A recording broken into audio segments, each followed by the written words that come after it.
I'm speaking now to Morusinyane Garamotse, who runs the company that has been guiding me in the Okavango Delta in the Kwai Community Concession region of Botswana over many years.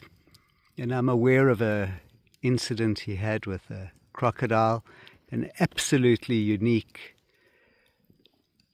incident that he survived, miraculously survived. Quite unusual. It's never happened before. It will never happen again. And nobody really knows about it. And it needs to be brought to the attention, really, of the public. Like he's an extraordinary guide with deep insight into the bush. And we can all be very thankful that he survived this traumatic attack by a crocodile in the year 2000. So please tell us more about your experience. Thank you, Jeff. My name is Morusinyane Garamotse. The nickname is Lucky. So the name that came from my boss, my second boss. So I'll just briefly tell you about the crocodile that took me out of the tent. This was in the year 2000, August 13th of August. So we were camping there at Kakanaka in Morusinyane Game Reserve. Kakanaka is the most place which is more popular to the people, most especially when you talk about Morusinyane Game Reserve. Kakanaka is the best place. It used to be a best place, and where you see more game compared to other places. We're talking of 15-20 years ago. So we were camping there at Kakanaka campsite, waiting for the guest to arrive, and they didn't arrive that night. And then we stayed. My tent was like 15 meters from the water. So and then I fell asleep in the midnight, just around 12:30 that night. I could feel that there's somebody who's very close to me, and I was like trying to figure out what is it. And when I started mobilizing my body, the crocodile broke the tent, and then he went inside. He got me from my leg, and then he started dragging me to the water. So you're saying he broke right into the tent? Yes. 15 meters from the water? Yeah, my tent was 15 meters away from the water. And he managed to walk out of the water to get to my tent. So, and he broke the tent. He took me out of the tent, and then he dragged me into the water. When we got there, luckily there was a boat which was parked there, and I hold myself on the front bar of the boat. And then this crocodile realized that he could hardly pull me out, and then he started moving backwards. So, and then he came into with the full power, and then he pulled me out, and then I didn't know what happened. As we were about to leave the boat, I found myself holding the boat with my hands like this, and then this crocodile was fighting, spinning, trying to take my leg.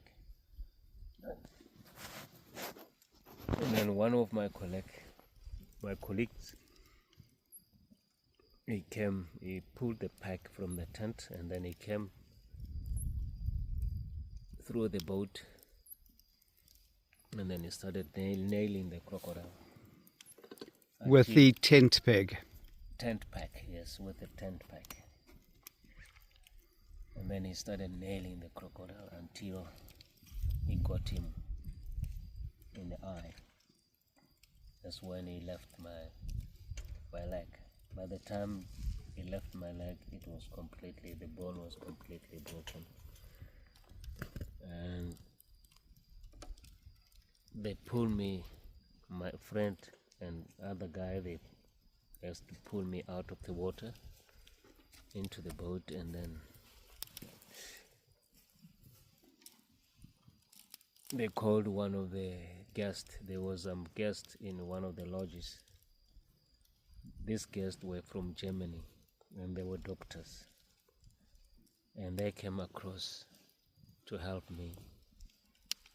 So these are the guys that I'll say this saved my life, because without them I lost like 5 liters of blood in my body because of the wound.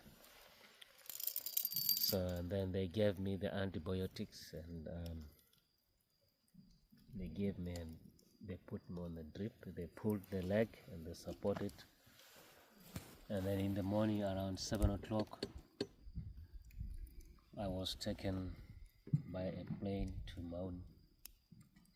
And then I stayed like 30 minutes at the Maun hospital. And then after 30 minutes, they fly me to Fraserstown, where I was admitted for 3 months in the hospital. So when I arrived at the runway at Fraserstown Airport, I found that there were 2 doctors waiting for me, of which this is unusual. It's not easy that the doctors, they will wait for a patient or a client. So and then it was a surprise. And then when I got out of the plane, they took me on the ambulance to the hospital. And then there, the doctors were looking after me. If I remember well, these doctors were from Cuba. One of the doctors, his name is Gupta. The other one is John. So, you know, they were doing well. Even when they were not treating me, they were just coming. They would just come at my bed and try to talk to me, and they will say to me, "Don't worry, you'll run like Impala." So I was admitted in the hospital for 3 months, and then after 3 months, they put me on a plaster. They made a plaster, and I was on a plaster for 2 months.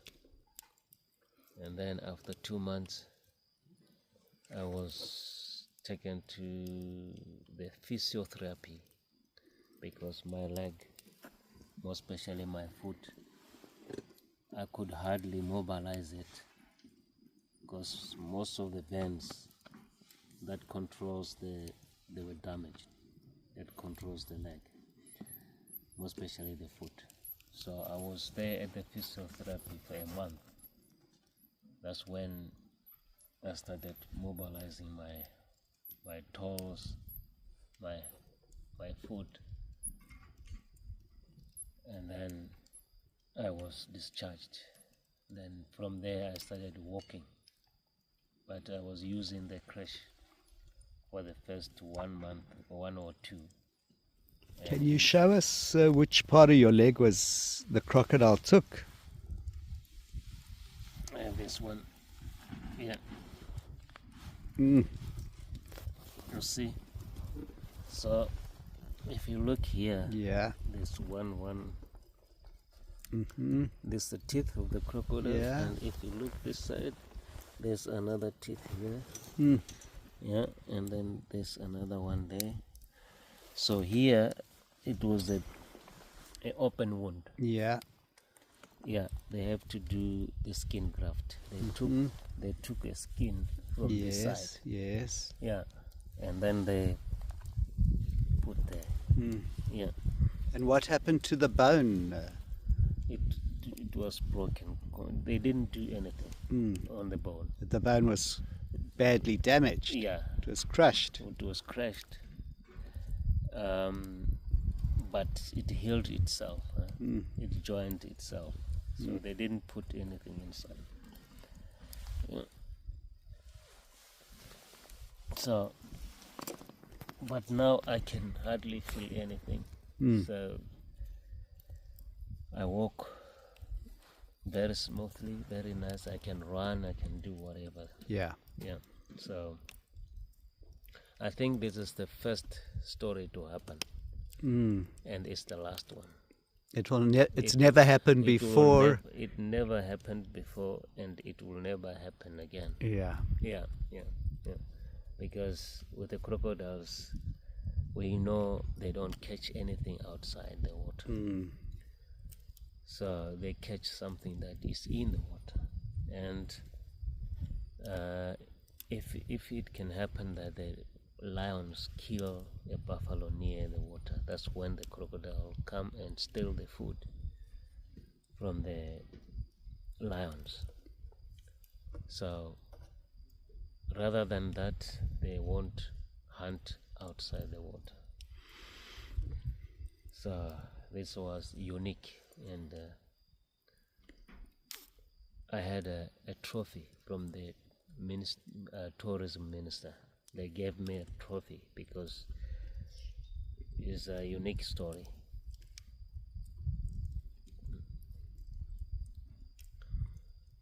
All right. So, Good. And how has this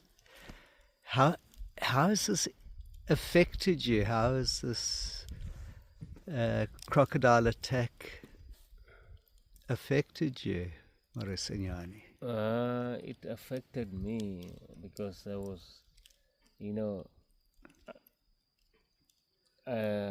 was, I didn't have anything to do for the first 6-7 months, but luckily the company that I was working for, they were just helping me, they will give me my salary to survive. But I took it as any accident, anything that can happen to us. So I didn't take it as a serious thing or as something that I could maybe avoid going into the water or whatever. So even now I can still go in the water, I can still pull my corals, I can still swim in the delta. So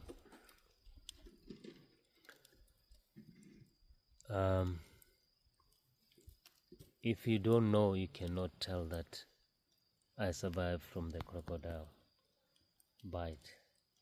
So yeah.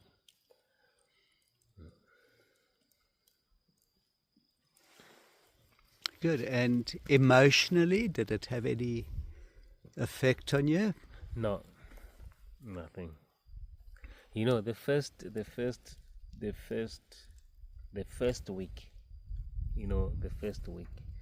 it was more worse because I could dream this guy.